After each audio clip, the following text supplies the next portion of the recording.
Assalamualaikum warahmatullahi wabarakatuh. Selamat datang di video pengajaran kimia medisinal. Perkenalkan, nama saya Lia Puspitasari. Hari ini akan menjelaskan mengenai materi kimia medisinal untuk obat-obat golongan diuretik. Ini adalah pustaka yang bisa kita gunakan untuk belajar mengenai materi ini. Nah, diuretik mungkin sebenarnya sudah tidak asing ya untuk kita dengar, karena memang banyak digunakan untuk berbagai macam pengobatan. Pengertian diuretik adalah senyawa yang dapat meningkatkan volume urin dengan cara mekanisme kerjanya menaikkan ekskresi atau pengeluaran ion Na, juga Cl dan ion karbonat dengan menekan reabsorpsi atau penyerapan kembali di sepanjang tubula pada sel nefron. Obat diuretik ini digunakan untuk mengurangi pembengkakan atau udem yang biasanya ditemukan pada kondisi pasien gagal jantung, gagal ginjal, diabetes, sirosis hati, dan juga pada kasus-kasus pasien hipertensi. Diuretik berdasarkan efek yang dihasilkan terbagi menjadi 3 kelompok. Pertama adalah diuretik ekskresi air. Di sini kadar elektrolit tidak terlalu terpengaruh. Kemudian yang kedua adalah diuretik yang meningkatkan ekskresi Na, kita menyebutnya dengan natriuretik. Yang kelompok ketiga adalah diuretik yang meningkatkan ekskresi Na dan juga Cl. Kita menyebutnya dengan saluretik atau saluran uretik. Secara umum, diuretik sebenarnya terbagi menjadi 7 golongan. Ada diuretik osmotik, pembentuk asam, merkuri organik, penghambat karbonik anhidrase, turunan tiazid, hemat kalium, dan juga diuretik loop. Nah, tapi yang akan kita bahas adalah diuretik yang berdasarkan tempat kerjanya di tubula. Ini terdiri dari site 1, yaitu pada tubula proksimal, yaitu terdiri dari diuretik penghambat karbonat anhidrase. Site 2 itu kerjanya pada lengkung Henle, ini adalah diuretik kuat atau diuretik loop. Site 3 ini kerjanya pada tubulus distal, ini adalah diuretik golongan tiazid dan senyawa sejenisnya. Diuretik site 4 adalah yang kerjanya pada collecting tube, ini adalah diuretik hemat kalium. Dan yang terakhir adalah diuretik golongan yang lain. Lalu ini adalah gambar skematik untuk proses pengangkutan elektrolit dalam nefron yang dapat dipengaruhi oleh obat diuretik. Ini dilihat, ini ada bagian glomerulus, kemudian ini site satunya yaitu tubulus proksimal, site 2-nya di sini yaitu lengkung Henle, site 3 di sini tubulus distal, dan ini untuk bagian site 4 atau collecting tube atau saluran pengumpul yang endingnya adalah dikeluarkan melalui urin. Nah, tadi sudah disebutkan ya untuk kegunaan diuretik ini untuk mengobati udem atau pembengkakan oleh beberapa penyakit dan juga untuk pelengkap pada obat hipertensi. Diuretik ini punya beberapa efek samping. Yang paling umum adalah hipokalemia. Jadi karena kaliumnya banyak sekali dikeluarkan melalui urin, maka otomatis di dalam itu terjadi kondisi hipokalemia. Kemudian yang kedua, efek sampingnya ada hiperglikemia dan juga ada hiperuremia. Kita masuk ke pembahasan site 1 diuretik. Di sini untuk penggunaan site 1 diuretik digunakan untuk kasus udem yang ringan sampai moderate. Ini sebelum adanya diuretik golongan tiazid. Di sini ada penghambat karbonat anhidrase, saluretik ya dia. Jadi yang bagian ini meningkatkan ekskresi Na dan juga Cl. Mekanisme kerjanya dengan menghambat kerja enzim karbonat anhidrase. Ini reaksinya, jadi pada tubulus proksimal itu sebenarnya terjadi reaksi antara air dengan karbon dioksida yang endingnya akan menghasilkan ion H+, yang akan dipertukarkan dengan K dan juga Na, atau nama lainnya adalah reabsorpsi Na+. Nah, di sini untuk site 1 diuretik kerjanya menghambat di bagian sini. Jadi di enzim karbonat anhidrase. Kalau enzimnya dihambat, maka otomatis kadar H+-nya akan berkurang. Kalau H+-nya berkurang, maka reabsorpsi Na juga akan berkurang, sehingga ekskresinya melalui urin akan bertambah. Terjadilah efek diuresis. Nah, untuk mekanisme kerja tingkat molekulernya, yaitu interaksinya dengan enzim. Di sini ada dua cara. Pertama yaitu dengan kompetisi antara gugus sulfanil bebas dengan asam karbonat. Gugus sulfanil ini sebenarnya mirip dengan asam karbonat. Jadi dia akan menghambat kerja dari enzim karbonik anhidrase. Contoh obatnya adalah sulfonamida dan juga golongan tiazid. Lalu mekanisme yang kedua yaitu atom nitrogen yang terdapat pada gugus sulfonamida bebas yang sifatnya sangat nukleofil nanti akan bereaksi dengan enzim sehingga mengakibatkan kerja enzim menjadi terhambat. Strukturnya ada dua jenis. Yang pertama adalah heterosiklis sulfonamid sederhana, yang kedua adalah turunan meta disulfamoil benzen.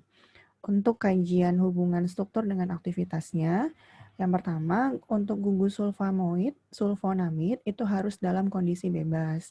Jika ada mono atau disubstitusi akan menghilangkan efek diuretiknya karena mengakibatkan pengikatan obat dengan reseptor menjadi lemah. Untuk penggunaan lama, maka tubuh bisa beradaptasi menghasilkan ion H+ sehingga diuretik menjadi tidak efektif lagi. Jadi dia hanya bisa sebagai obat anti glukoma. Untuk reaksinya bisa dilihat di sini. Jadi ini untuk yang reaksi umumnya, asam karbonat atau H2CO3 bereaksi atau berikatan dengan enzim karbonik anhidrase. Di sini bisa dilihat ikatannya, jenisnya ikatan hidrogen. Jadi ini ada dua atom O yang terikat dan juga dua atom H yang terikat antara asam karbonat dengan enzim karbonik anhidrase. Sementara yang sebelahnya ini gugus sulfonamin, yaitu pada obat diuretik. Ini sama ikatannya juga jenisnya ikatan hidrogen. Di sini ada dua atom O dan dua atom H yang terikat pada bagian enzim karbonik anhidrase. Nah, karena inilah maka dikatakan strukturnya mirip. Jadi antara sulfonamin pada obat diuretik dengan asam karbonat strukturnya mirip karena jenis ikatannya sama. Nah, interaksi antara asam karbonat dan obat diuretik dengan enzim karbonat anhidrase ini berdasarkan Korolkovas A. Ini sama ya, interaksinya ikatan hidrogen. Nah, lalu ini yang reaksi yang bawah, ini penjelasan untuk yang ini, mekanisme kerja yang kedua, yaitu atom nitrogen pada gugus sulfonamida. Ini nitrogennya, ini enzimnya, maka dia akan berikatan bereaksi menjadi hasilnya seperti ini. Nah, karena adanya kompleks ikatan inilah yang mengakibatkan kerja enzim menjadi tidak berfungsi lagi.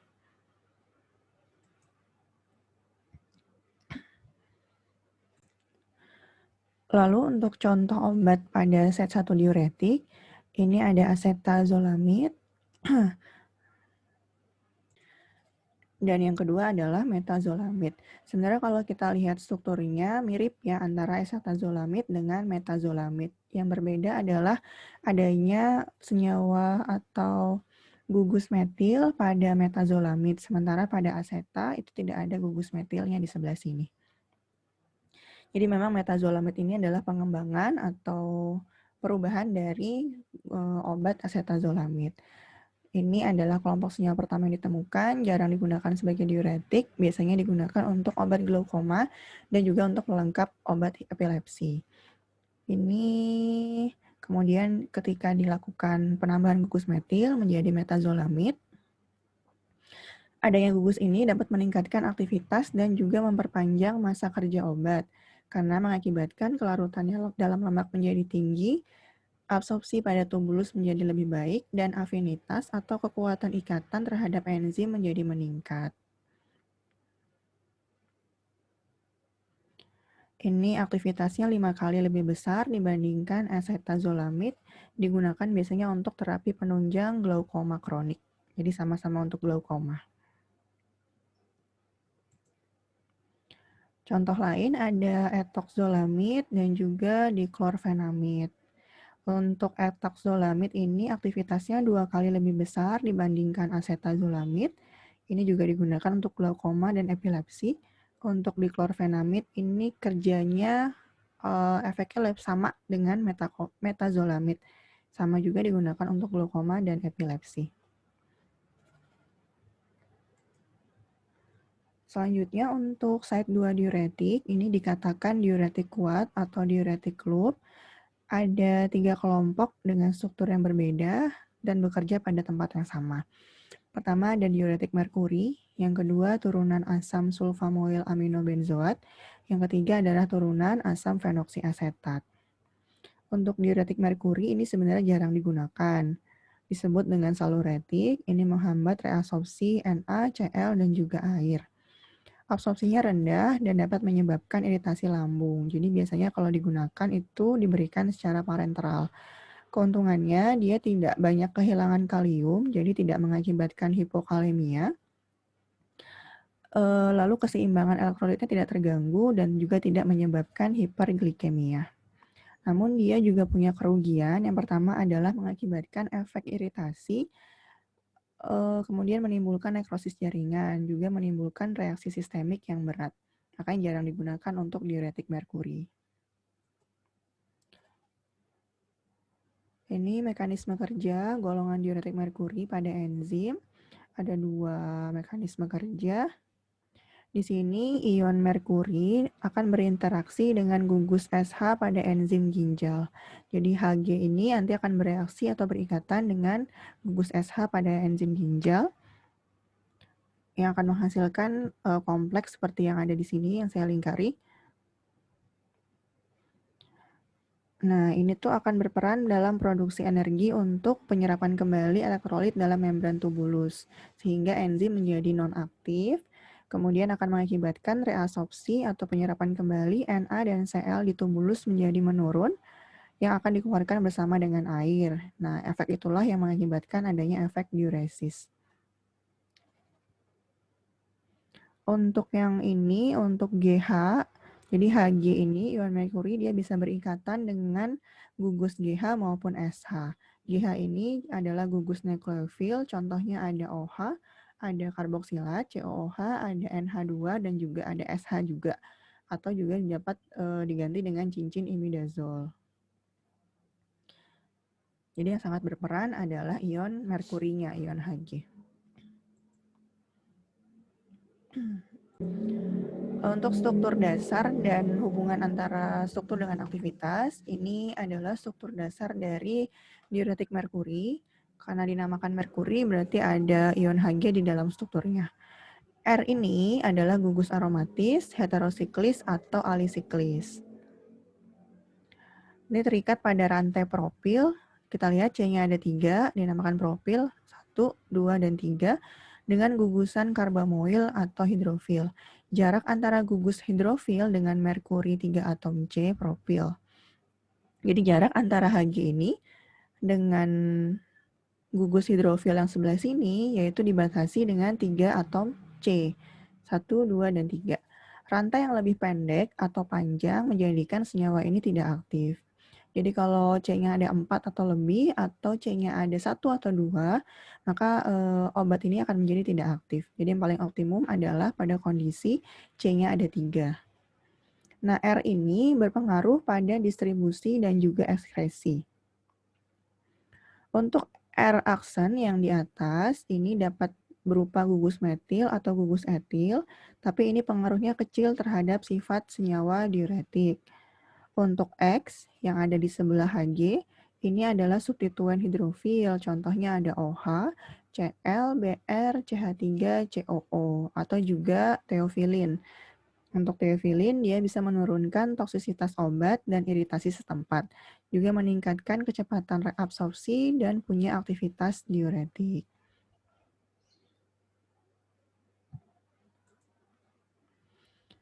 Kemudian untuk sintesa umum golongan diuretik merkuri, disintesa dari alken yang direaksikan dengan merkuri asetat dengan menggunakan pelarut tertentu.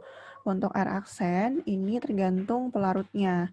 Kalau pelarutnya metanol, maka dia akan menjadi metoksi. Kalau pelarutnya etanol, dia akan menjadi fenoksi.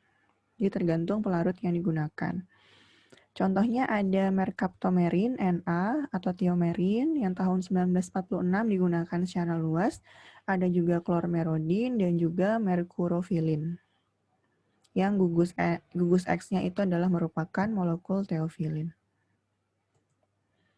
Selanjutnya yang kedua adalah turunan asam sulfamoil aminobenzoat. Di sini contohnya adalah obat furosemid. Untuk hubungan antara struktur dengan aktivitasnya, ini struktur dasarnya ya. Untuk posisi nomor 1, ini ada substitusi karboksil. Jadi COOH itu karboksil atau gugus lain yang sifatnya asam. Tapi yang paling optimal itu ketika ditambahkan gugus karboksil. Untuk posisi 5, di sebelah sini, ini ada substitusi sulfamoil bebas, adalah gugus fungsi yang menentukan sifat diuretik. Jadi ini jangan sampai hilang. Kalau ininya hilang, maka sifat diuretiknya juga akan hilang. Pada posisi 4, yang ini, ada gugus aktivasi. Ini sifatnya akan menarik elektron. Contohnya ada Cl, ada CF3, ada fenoksi, dan juga gugus alkoksi.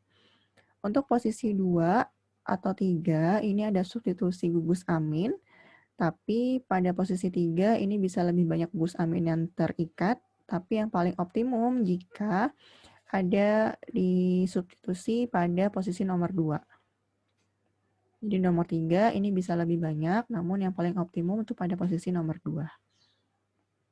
Ini untuk hubungan antara struktur dengan aktivitas turunan asam sulfamoil aminobenzoat. Contohnya, pertama tadi ada furosemid, ini strukturnya. Lalu yang kedua ada bumetamid, ini strukturnya. Furosemid, contoh dagangnya ya lasik. Pada posisi nomor 4 ini ada klor. Posisi nomor 2 ini ada gugus amin. Ini mengakibatkan sifat diuretiknya kuat dan juga cepat, dan juga punya efek hipotensif. Untuk bumetamid yang sebelahnya, untuk posisi nomor 4 ini ada gugus fenoksi. Jadi ini fenoksi dari gugus fenol yang kehilangan satu atom H. Lalu posisi nomor 3 ini aminnya di posisi nomor 3. Nah, karena perbedaan ini mengakibatkan bumetamid itu punya aktivitas yang 50 kali lebih besar dibandingkan furosemid.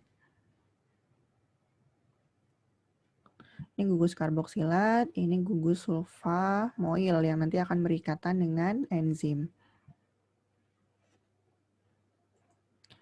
Selanjutnya yang ketiga adalah turunan asam fenoksiasetat. Di sini untuk tinjauan hubungan antara struktur dengan aktivitas, yang pertama ada gugus oksiasetat pada posisi nomor 1 cincin benzen. Ini berarti. Ini adalah gugus oksiasetat. Yang kedua, gugus keton tak jenuh. Kalau tak jenuh berarti katanya rangkap. Yang reaktif pada posisi para terhadap oksiasetat. Kita lihat ini oksiasetat, posisi para berarti orto, meta, para. Di sini nomor 4. Ini gugus keton tak jenuh. Jadi ada keton, ini yang saya lingkari dalam kondisi tak jenuh. Ikatannya rangkap. Jika terjadi reduksi keton menjadi tak jenuh, jika terjadi reduksi keton akan menjadi jenuh, maka akan menghilangkan aktivitas. Jadi kalau ininya tereduksi dari tak jenuh menjadi jenuh, maka akan menghilangkan aktivitas diuresisnya dan tidak dapat berinteraksi dengan gugus SH pada enzim. Ingat tadi di awal yang berinteraksi dengan gugus SH pada enzim itu kan ada ikatan hidrogen. Nah, jadi ini kalau misalkan direduksi, maka dia tidak dapat berinteraksi dengan gugus SH pada enzim. Selanjutnya, pada posisi nomor 3, ini ada substitusi atau gugus aktivasi.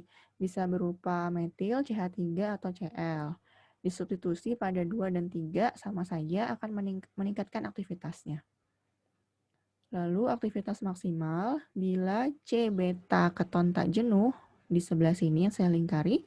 Jadi C pada konfigurasi beta tanpa substitusi. Jadi dia nggak terikat dengan molekul apapun. Dan C-alfa yang di sebelah sini bersubstitusi alkil 2-4 atom. Jadi ini di posisi C yang sebelah sini, konfigurasi alfa, dia akan mengikat gugus alkil 2-4 atom. Jadi misalkan C-nya ada 2, C-nya ada 3, atau C-nya ada 4. Kalau lebih daripada 4, maka akan menurunkan aktivitasnya. Jadi di sini bisa etil, bisa propil, bisa butil. Kalau lebih dari itu, maka aktivitasnya akan menurun. Baik, ini untuk turunan asam fenoksiasetat. Selanjutnya, ini contoh turunan asam fenoksiasetat dan reaksinya dengan enzim. Ini mekanismenya ya berarti. Ini gugus alfa, beta, ini alfa, ini beta pada ikatan rangkap dari asam etakrinat dapat berinteraksi dengan gugus sulfihidril, enzim yang mempengaruhi absorpsi Na+ di tubulus renal. Jadi ini yang bereaksi dengan enzimnya. Jadi seperti ini.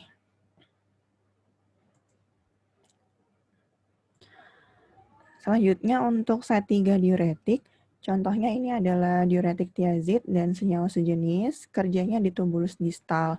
Kita termasuk ke dalam saluran uretik. Tiazid ini kerjanya adalah dengan cara menekan reabsorpsi NaCl dan juga air dan meningkatkan ekskresi pengeluaran K, Mg2+, dan juga ion karbonat, dan juga menurunkan ekskresi asam urat. Biasanya untuk tiazid digunakan untuk pengobatan udem, keadaan dekompensasi jantung, dan untuk penunjang terapi hipertensi, karena dapat mengurangi volume darah dan juga relaksasi otot pada arteriola.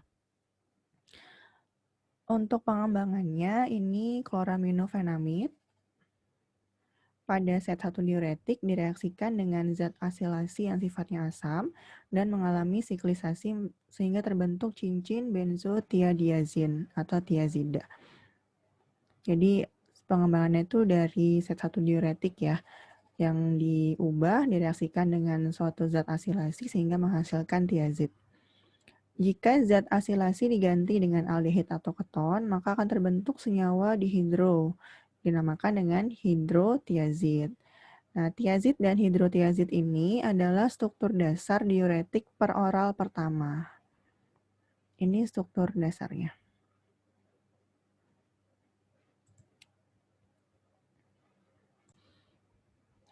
Nah, ini untuk reaksi pengembangannya. Tadi dari sintesa umumnya dapat menghasilkan senyawa tiazid dan hidrotiazid. Ini kloraminofenamid ini diuretik yang zat 1 direaksikan dengan asam, kemudian nanti akan menghasilkan di sini karboksilat ya asamnya, akan menghasilkan klorotiazid. Nah, ini harusnya direaksikan dengan aldehid atau keton, ini salah tulis, nanti akan menghasilkan hidroklorotiazid.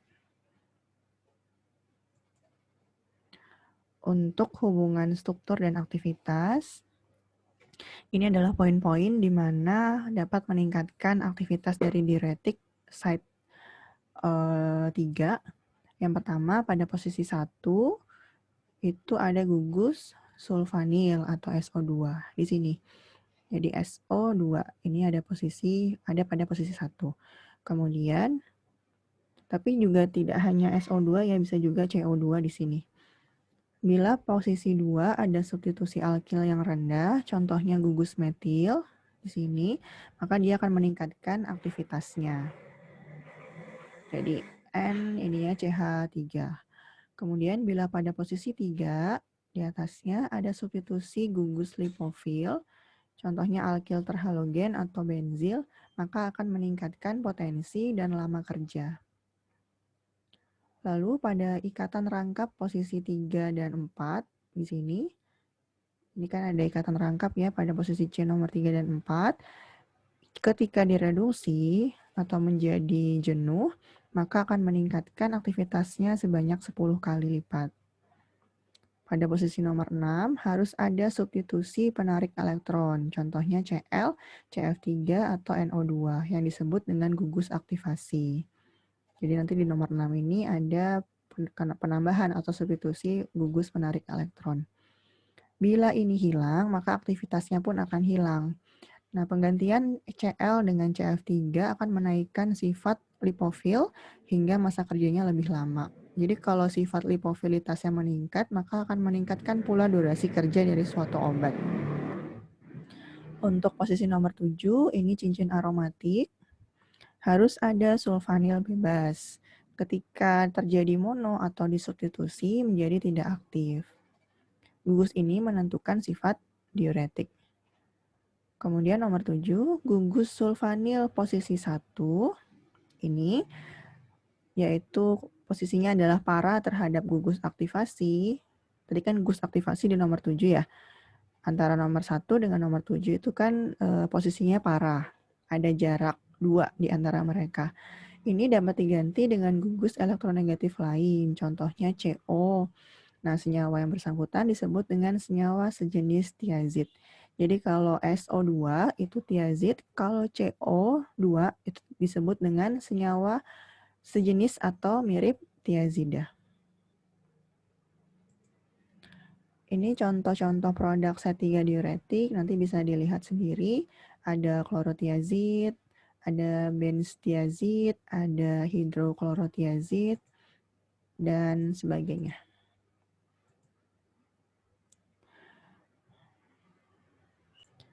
Selanjutnya, set 4 diuretik. Ini adalah diuretik hemat kalium. Jadi, kaliumnya tidak terlalu banyak terbuang. Makanya dia bisa mencegah efek hipokalemia. Tempat kerjanya di collecting tube, diuretik lemah. Disebut diuretik lemah. Ini juga termasuk dengan natriuretik karena efeknya dengan menurunkan ekskresi H+ dan juga K+. Biasanya untuk diuretik hemat kalium ini dikombinasikan dengan tiazid. Ini fungsinya untuk mengurangi sekresi K+-nya sehingga menurunkan hipokalemia. Tapi dia juga punya efek samping. Si diuretik hemat kalium ini punya efek samping hiperkalemia. Jadi justru karena terlalu hemat kalium, dia bisa mengakibatkan hiperkalemia dan memperberat dalam kondisi diabetes, plus juga dapat mengganggu saluran cerna. Ini mekanisme kerjanya dengan cara menghambat penukaran Na dengan H dan K, sehingga mengakibatkan peningkatan ekskresi Na dan retensi K+. Atas dasar sifat kerjanya, ini ada dua macam. Pertama, diuretik dengan efek langsung. Yang kedua adalah antagonis aldosteron. Untuk diuretik dengan efek langsung, contoh obatnya adalah amilorid, ini turunan pirazin. Yang kedua adalah triamteren, ini turunan arilpteridin. Untuk antagonis aldosteron, contoh obatnya adalah spironolakton. Ini yang paling sering kita dengar mungkin ya. Apa itu aldosteron? Aldosteron adalah suatu mineral kortikoid yang dikeluarkan oleh korteks adrenal. Nah, senyawa ini digunakan untuk menahan elektrolit. Fungsinya untuk meningkatkan penyerapan kembali ion Na dan ion Cl dan ekskresi K+ dalam collecting tube.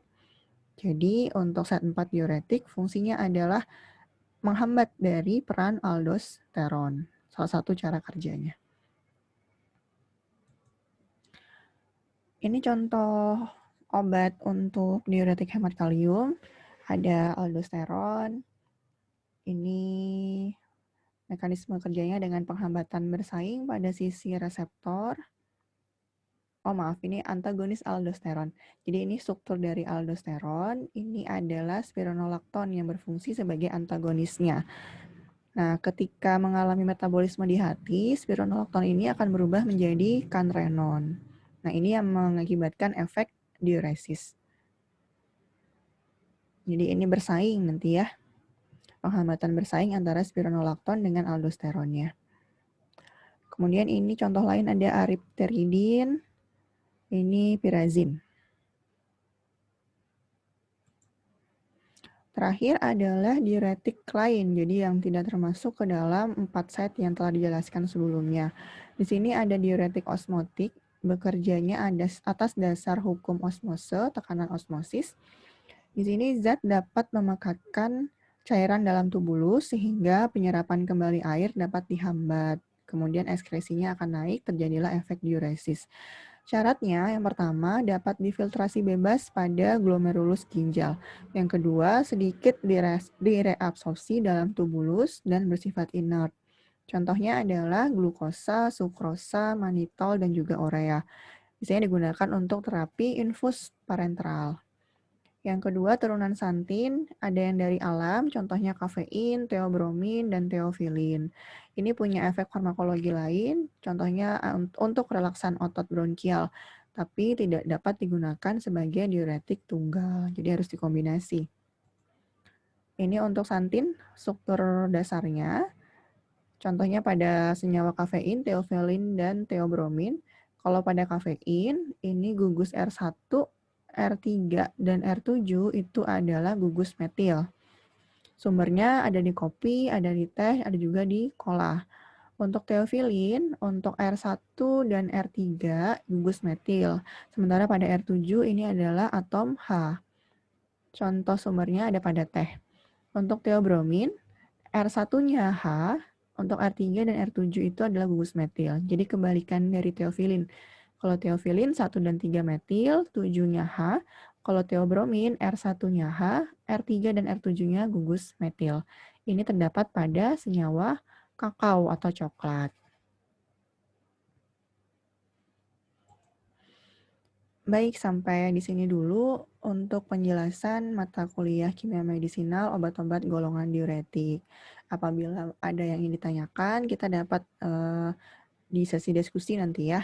Mudah-mudahan bermanfaat apa yang saya sampaikan. Kurang lebihnya mohon maaf. Terima kasih. Assalamualaikum warahmatullahi wabarakatuh.